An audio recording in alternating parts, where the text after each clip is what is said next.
Les pirates!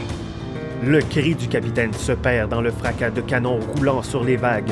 Un tir de boulet s'envole dans un nuage de fumée et atteint votre navire de plein fouet. Le grand mât, sectionné, s'abat dans un enchevêtrement de cordages et la vergue s'écroule, écrasant une dizaine de marins. Une nuée de grappins s'accroche au bastingage. Les pirates s'apprêtent à l'abordage et leur sinistre navire se range aux côtés du vôtre. Le vaisseau roule ses voiles noires tel un oiseau de mauvais augure, repliant ses ailes, et la gargouille ricanante placée sur la proue passe lentement à hauteur de votre pont. La belle dame s'écrie en lettres écarlates sur le flanc du vaisseau pirate, mais il ne s'agit en l'occurrence que d'une créature hideuse, transportant sur son dos une troupe de monstres sanguinaires. Le marin à vos côtés se signe et déclare d'une voix blanche « C'est le bateau d'Asgard !» « Mais qui est-ce » criez-vous pour couvrir le tumulte de la canonnade. Le marin se tourne vers vous, interloqué avant de se rappeler qu'il s'agit de votre première traversée vers le Nouveau Monde. « Asgard est un monstre de la pire espèce », répondit-il l'air sombre. À cet instant, les deux navires accostent et les pirates, sabre en main, se laissent tomber des vergues pour investir le pont en hurlant comme des damnés. Aussitôt, ils s'ouvrent un passage sanglant à travers la foule des marins, leurs sabres tranchant tête et membres avec la régularité de faux au jour de la moisson.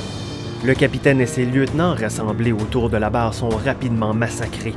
Un vent de folie souffle sur le pont et vous comprenez à leur rictus meurtrier que les pirates ne feront pas de quartier. La haine vous submerge et vous serrez les dents dans un grognement de rage. Si l'heure de votre mort est arrivée, plusieurs de ces gueux vous accompagneront dans ce dernier voyage. Deux pirates se lancent à la charge. Vous esquivez le coup du premier. En empoignant son bras, vous dirigez son sabre pour embrocher son compère. D'un geste convulsif avant de mourir, le pirate fouette l'air de son coutelas et tranche la gorge de celui qu'il vient de l'éventrer. Bravo!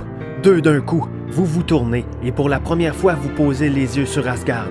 Il se tient sur le bastingage, une main sur le haut-banc, un énorme pistolet dans l'autre, et exhorte d'un rire démoniaque ses chiens de mer de se livrer au pillage. Sa silhouette massive, toute de noir vêtue, lui donne l'air d'un gigantesque corbeau. Une barbe noire et graisseuse tombe sur son poitrail comme un paquet d'algues.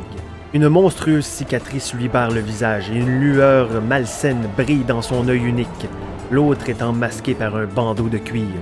Lentement, le chef des pirates lève son pistolet dans votre direction et son regard de cyclope vous cloue sur place. « Alors, mon gars, je vais devoir te tuer une fois encore. » « Une fois encore? » Votre étonnement ne dure que quelques secondes. Une détonation retentit et le monde devient noir. Vous vous redressez en sursaut, ruisselant de sueur. « Toujours le même rêve, hein? » dit une voix. Vous regardez alentour et vous reprenez peu à peu contact avec la réalité. Les brumes du sommeil se dissipent et vous percevez à nouveau les grincements sinistres de la coque et le clapotis lancinant des vagues. Vous vous trouvez dans la soute de la belle dame. Tout autour de vous s'élèvent les ronflements des marins prenant un peu de repos entre deux corvées. À la lueur d'une lampe à l'huile, le vieux Marshy, le charpentier de bord, sculpte un morceau de bois assis sur un rouleau de corde. Il lève un œil vers vous et secoue la tête d'un air dégoûté. « Ça remonte à 2 ans. Je comprends pas pourquoi tu t'obstines à faire ce rêve. » « Un rêve? Un cauchemar, tu veux dire? » À ces mots, vous épongez du revers de la main la sueur qui coule sur votre front et vous effleurez la cicatrice à l'endroit où la balle d'Asgard vous a touché. Quelques centimètres plus à droite et votre cervelle aurait tapissé le pont. Encore heureux que le pirate se soit octroyé ce jour-là une bouteille de rhum en guise de petit déjeuner. La balle n'a fait que vous entailler le cuir chevelu, laissant une cicatrice sur votre crâne et un surplus de haine au fond de votre cœur. La douleur s'est éloignée, et ces 2 années passées à bord vous reviennent en mémoire. Vous étiez en piteux état lorsque les pirates vous ont hissé à bord de la belle dame. Asgard vous avait déclaré inapte au service et comme il ne pouvait réclamer aucune rançon pour vous, vous alliez finir en pâture aux requins comme la plupart des blessés après la bataille. Le vieux Marshy prit sur lui de vous soigner et partagea ses rations avec vous. Vous vous rappelez ces longues semaines passées entre la vie et la mort, délirant de fièvre, et quelques images vous reviennent à l'esprit comme dans un miroir brisé. Vous revoyez la face inquiète du vieux Marshy penché sur vous et vous forçant à avaler quelques gorgées d'eau ou un peu de gruau. Les cris des marins grimpant au gréement sonnent à vos oreilles ainsi que leurs chants avinés montant vers les étoiles et les soirs de victoire. Et, plus que tout, vous revoyez la face haïe d'Asgard, suprême incarnation du mal, tandis qu'il arpente le pont en attendant votre mort. Et vous avez survécu grâce aux soins attentifs du vieux Marshy et vous avez repris des forces. La mort, toutefois, aurait peut-être été préférable à l'enfer que vous alliez connaître comme simple marin à bord du pire vaisseau croisant les mers carabes. Asgard est un fou sanguinaire qui fait régner la terreur sur son équipage. Distribuant les coups au gré de sa fantaisie, il semble se repaître du malheur des autres. La souffrance est son épice et la mort son plat favori. Plus d'une fois, vous avez assisté à la flagellation d'un de vos compagnons pour une faute minime.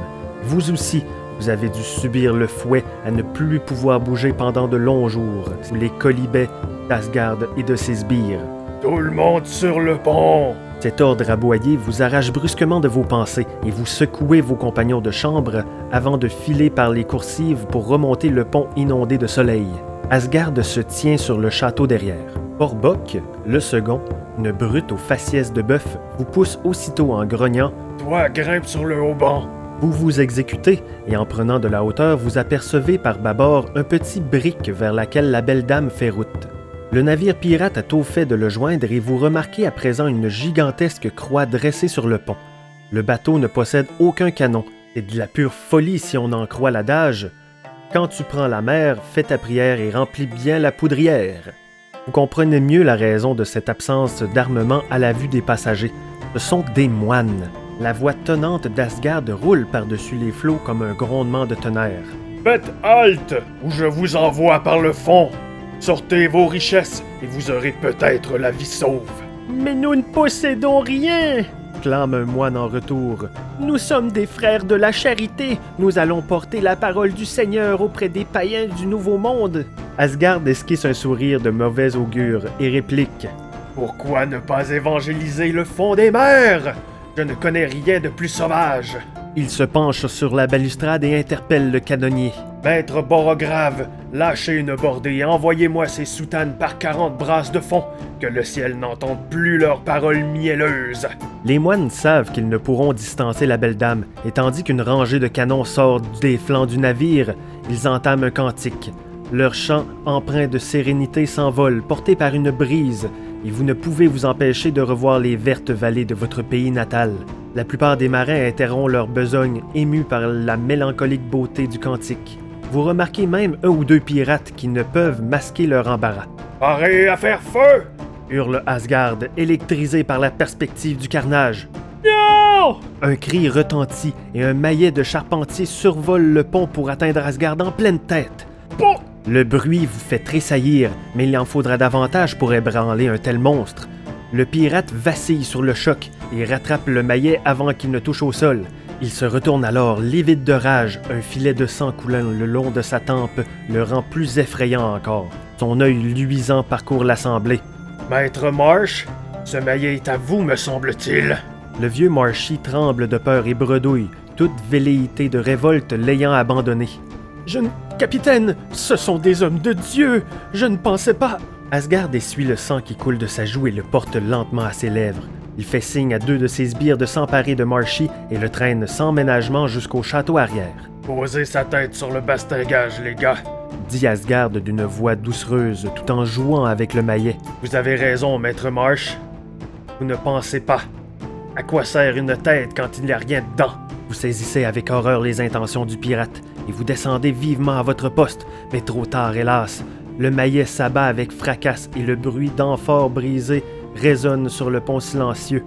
Tous les hommes d'équipage détournent la tête, à la limite de la nausée, tandis que le pirate ricane et approuve le geste de leur capitaine.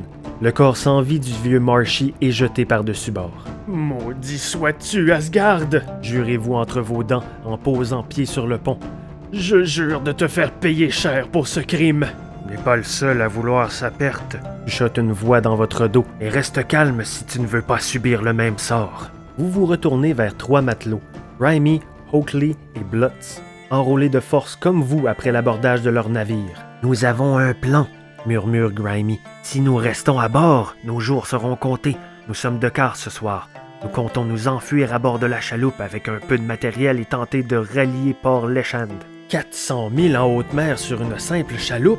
Vous courez à votre perte. Mieux vaut périr sur cet océan que sur ce navire de malheur, réplique Oakley. Écoute, Tout le monde connaît ta réputation et on sait que t'es digne de confiance. Sans toi, nous avons aucune chance de réussir. Sois des nôtres. Vous vous retournez vers la silhouette massive qui arpente le pont du château arrière, frappant au hasard avec le maillet encore maculé du sang de votre compagnon. Asgard en rage. Les moines ont profité de l'intervention du vieux Marshy pour prendre la fuite. Un jour viendra où vous lui ferez payer tous ses crimes, mais ce jour n'est pas encore venu. Vous vous tournez vers les 3 matelots et vous hochez brièvement la tête. Comptez sur moi, dites-vous. Rendez-vous au paragraphe 1. Vous venez d'entendre l'introduction du livre dont vous êtes le héros, Le Pirate des 7 mers de Dave Morris. À tous les 2-3 jours, je vais mettre en ligne une vidéo d'un paragraphe ainsi qu'un lien afin de voter sur quelle action on va prendre pour ce paragraphe-là. On va voir où est-ce que l'aventure nous amène. Si on meurt, that's it. Alors, il y a déjà un vote qui est en cours, à savoir quel sera notre personnage. Le lien est dans les commentaires. Et joignez-vous à moi demain, le 1er janvier, pour le commencement officiel de cette aventure. On va voir combien de temps qu'on est capable de te faire ça. Cette aventure-là est en plus des sessions du lundi soir sur twitch.tv/Duf fait la lecture. N'ayez crainte, je continue à faire les lundis interactifs live. C'est juste que ça me tentait de faire un petit side project juste pour voir qu'est-ce que ça donnait. Alors, on se voit lundi et passez une bonne année 2021. Je vous en souhaite une bonne. À plus!